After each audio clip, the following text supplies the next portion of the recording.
നമസ്കാരം മാഡം. നമസ്കാരം. മാഡം സുഖല്ലേ? അതെ. എങ്ങനെ പോകുന്നു ഷൂട്ടിംഗ് ഒക്കെ? ഓക്കെയാണ്, എല്ലാം ഒന്ന് സെറ്റായി വരുന്നേ ഉള്ളൂ മാഡം.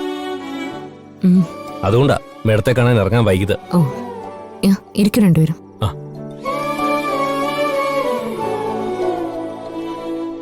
സത്യം പറഞ്ഞ സിനിമയുടെ പൂജ കഴിഞ്ഞിട്ട് ഇവിടെ വന്ന് ശ്യാമ മേഡത്തിനെ കാണാൻ ഫിക്സ് ചെയ്തിരുന്ന ഞാൻ. അതിനിടയിൽ ഒരുപാട് പ്രോബ്ലംസ് ഉണ്ടായി. അതൊക്കെ ഒന്ന് സോൾവ് ചെയ്ത് വന്നപ്പോ സമയം ഒരുപാടായി. നാളെ നമ്മുടെ പാട്ടിന്റെ റെക്കോർഡിംഗ് അല്ലേ? അതിനു മുമ്പ് മേഡത്തെ വന്നത് കാണാതിരിക്കുന്നത് എങ്ങനെയാ? സിനിമയുടെ തിരക്കുകളൊക്കെ എനിക്കറിയാലോ. മാത്രമല്ല ജഗദീഷന്റെ സ്വന്തം കുട്ടിയല്ലേ.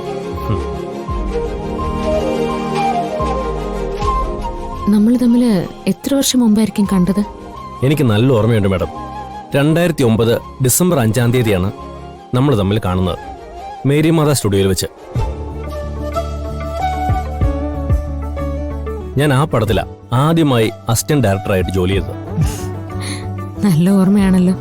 ദൈവങ്ങളെ ഞാൻ നേരിട്ട് കാണുന്ന തീയതി മറക്കാൻ പറ്റും മാഡം.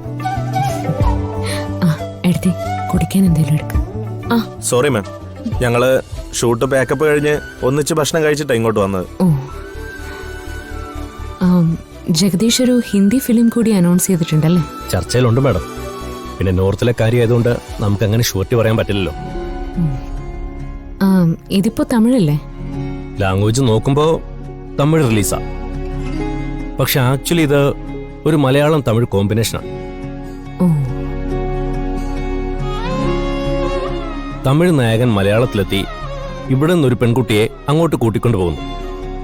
അതാണിപ്പോ ഞങ്ങൾ ഷൂട്ട് ചെയ്തുകൊണ്ടിരിക്കുന്നത്. നായിക ഒരു പുതിയ കുട്ടിയാ ഞങ്ങളാ ഇൻട്രൊഡ്യൂസ് ചെയ്യുന്നത്. പേര് പ്രിയങ്ക.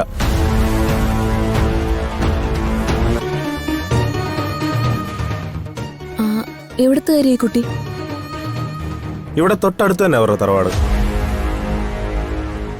കുറച്ച് ഫേമസാ, കണിമംഗലം. മാഡം, വേറൊരു സർപ്രൈസ് ഉണ്ട്. ഹീറോയിൻ പ്രിയങ്കയുടെ കൂടെ ഒരു ആയുണ്ട്. ആ കുട്ടിയുടെ പേര് രാധിക എന്നാണ്.